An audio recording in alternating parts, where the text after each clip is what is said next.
reactions, the responses, the reviews, and why it is that this particular film is not doing well internationally, and of course, the fights that are occurring over The Little Mermaid.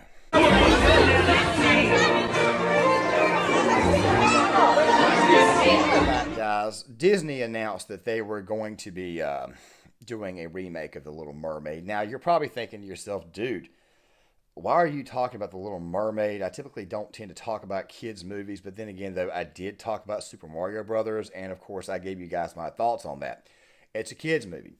Some people have perceived that film as somewhat on the woke side, but then again, though, there are some who actually explained it away, saying, look, they already did this whole bit where Princess Peach was actually getting involved as in saving Mario in previous stories, of course, that there being the game itself.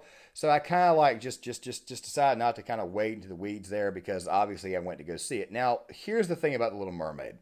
I'm not here to make fun of this movie at all, so if you're out there and you're thinking I'm just going to take another anti-SJW take, which primarily I am an anti-SJW, if you watch my content, you would know that. That's not what's going on here in this case, even though obviously race-swapping Ariel caused a lot of people to hit the dislike button. And of course, there are also other reasons why people were hitting the dislike button. I think a lot of people, quite frankly, just don't want any more remakes. They don't want any more live action remakes. Seeing how a lot of these films seem to just keep going down further and further and further when it comes to overall box office, given the fact that The Little Mermaid actually did pretty good its opening box office weekend, especially here in the United States. But it is not doing well internationally. I'm going to explain the reasons why that is the case. Now, guys, you're probably seeing some cutaway footage from the original Little Mermaid from 1989, which, by the way, is kind of weird to me because I was actually under the impression that it came out in the 90s because as a guy who was born in the mid-'80s and went to elementary school in the 90s, I remember a lot of girls walking around with Little Mermaid lunchboxes. Of course, they had the pillows, they had the bed sheets, they had all that stuff. Ariel was quite frankly a pretty popular thing, as well as Belle from Beauty and the Beast, as well as not only Belle, but also Jasmine from Aladdin, Sleeping Beauty, Snow White, all that stuff. Of course, a lot of them were recycled classics from the 60s, 70s, 80s, of course, brought to the 1990s. Little Mermaid kind of fell into that vein, so forgive me if I'm a little bit off as far as the date is concerned. So yes, 1989 when the original film came out, it's kind of a, let's just say that it made me feel old right away. But here's the deal. Why is this film not doing well internationally? Well, I've seen some reviews on this film. One of them, of course, is saying that the film is actually 2 hours and 15 minutes long, where the animated was only 89 minutes long. Now, the animated film, which I was never a fan of, but was forced to watch as a small child, especially given the fact that it had a lot of girl cousins and, of course, a sister. Yeah, and also having a lot of girls growing up with it was kind of in your face all the time, as well as all the old Disney classics. How do you think I knew about Belle and Jasmine and all those characters? It was because I was forced to watch them as a kid. The thing is this right here. That little movie was able to get so many points across in less than 90 minutes and being animated. A lot of people are getting tired of the remakes because it kind of takes away from the original, and also to go on top of that, they seem to me to be just good old-fashioned big budget pieces that are made to try to bring back some form of nostalgia. But the problem is that when you put social justice warrior messaging in, for example, in the case that Belle actually rescues the prince in this case, whereas in the original, the prince rescued Belle. Even this thing with the horse, which somebody just did as a bit of a joke. The thing is this right here. Obviously, audiences are probably going to be a little bit baffled by that, and they're probably going to be already turned off before they even watch the movie. But then again, though, why don't you ask these fine folks here who decide to get to a brawl over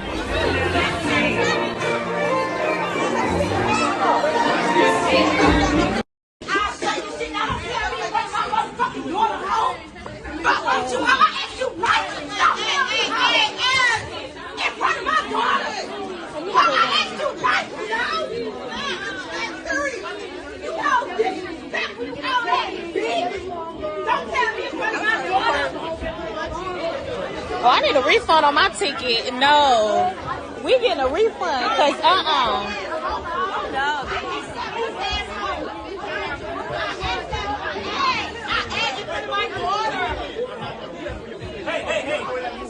We need a refund. Hang I don't know if these people got into a brawl over the movie or not, but still at the same time, though, fighting at the theater is not exactly a good look, especially at a kid's movie. Don't get me started on that, but obviously, people have had some reactions to this film. And the Rotten Tomatoes and even the audience-like score to me is a little bit odd given the fact that just about everything that gets released by Disney automatically gets a very high critic score. Of course, this does not include Indiana Jones and the Dial of Destiny, which I will probably still go watch the movie anyways because I grew up on that film and it's a means to an end. Kind of like when I went to go watch the Star Wars sequel trilogy. Thing is this right here. People are burnt out. They are burnt out on live action remakes. And then to go on top of that, you've got this other issue where you go ahead and kind of play the card early where you've kind of done the whole race swapping thing and all that stuff. Which, by the way, I've heard that Halle Bailey's performance wasn't bad at all. From what I've read, there's actually a lot of praise on her performance. But once again, though, you're bringing a lot of recycled content for the live action, and people just don't like it. They just prefer the original. They just prefer the good old-fashioned animated version. Of course, somebody's going to come in here and talk about race, but don't worry, we'll talk about that in a second because we got to explain why it is that this film, while it had a decent Memorial Day weekend, did not get what we call good word of mouth. At the same time, though, it's not selling overseas, and trust me, a lot of that has got to do with that country that's we oftentimes call the red one, of course, in the Pacific. We have to kind of change our coding. We got to kind of code things here now, especially now that I've been monetized. But here is the deal. Fact of the matter is that this film was already panned before it even came out, so people already had a very critical reception of it. And then, of course, those who actually watched the film say that it's too long. They look at the fact that the prince in this particular story is not exactly what we call masculine. Yeah, they're looking at that stuff there, and they're automatically already turned off by it. By the way, if you're hearing some music in the background right now, it is the let's just say the Under the Sea tune from The Simpsons, which, by the way, was quite frankly a hilarious scene. But that's probably what the general attitude of this entire movie is. That is being viewed as a good old-fashioned joke.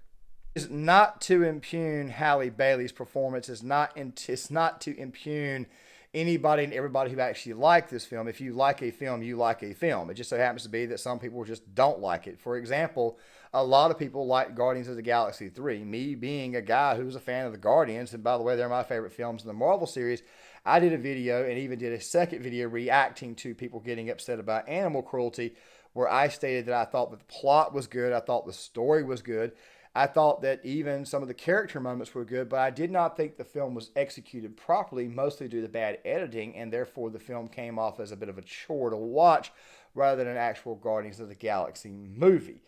Now, the question is, why is this film not doing good internationally? Well, let me go ahead and break this down for you, and I'm pretty sure some people are not going to like this, and I'm pretty sure that YouTube is not going to like this either, but I need to go ahead and say it.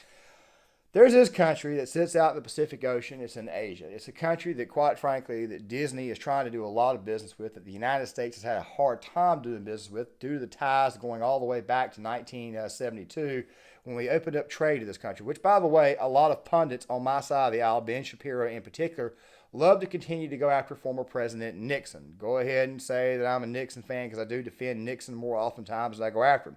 And they talk about how it was that he is the one who created all these problems with China. However, the problem is this right here.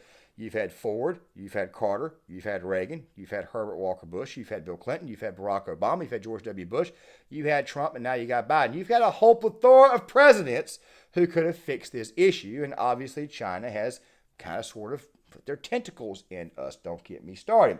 There's one thing that China does not like. They don't like this. They really don't like this. They don't like black people. They don't like people of African American descent. Yes, the nation of China, not Chinese people, not Chinese people, not Asians, not Chinese people, not Asians, not Asians here in the United States. I'm talking about China, like the government, the CCP. They don't exactly like people of color. They don't exactly like people who are not Chinese. Okay? That's the actual truth. That's the real truth of the matter. So if you want to get upset and you want to scream and holler at someone's being racist, then maybe what you should do is look at that country that sits out in the Pacific Ocean. It's like borders like Russia and Mongolia and Southeast Asia, the countries like Vietnam and Korea and all them. Maybe you should look at that. And that, ladies and gentlemen, is the real reason why it is that this film did not do well internationally in its first week. Guys, I'm making this video on Tuesday, but of course it's going to come out on Wednesday. If there's another video that comes out on Wednesday, it would probably be released late. The schedule of the week is obviously to put the Dakota Meyer project out, part 1 on Wednesday. Put part 2 out on Short Timer Prepping. That right there will be out on Friday. Of course, I'll leave a link in the description box for you guys. I also intend on, at the exact same time, having 2 videos out on Thursday, having 2 videos out on Friday here on Claymore, and then having my project on, and I've already decided to name it Matt Walsh versus Gaming, Gamers, and Anime Lovers. That right there will be out more than likely on Saturday. I will be out of town this weekend. And of course, these videos are videos that I've went ahead and scheduled ahead of time. Make sure you guys enjoy them. There will also be the video on the red flag laws on Saturday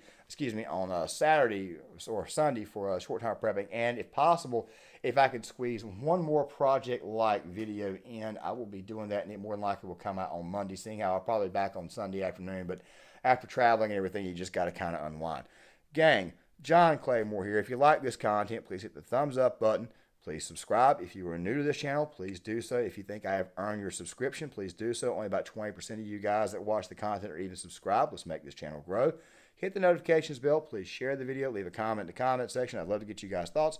And I'll see you guys later.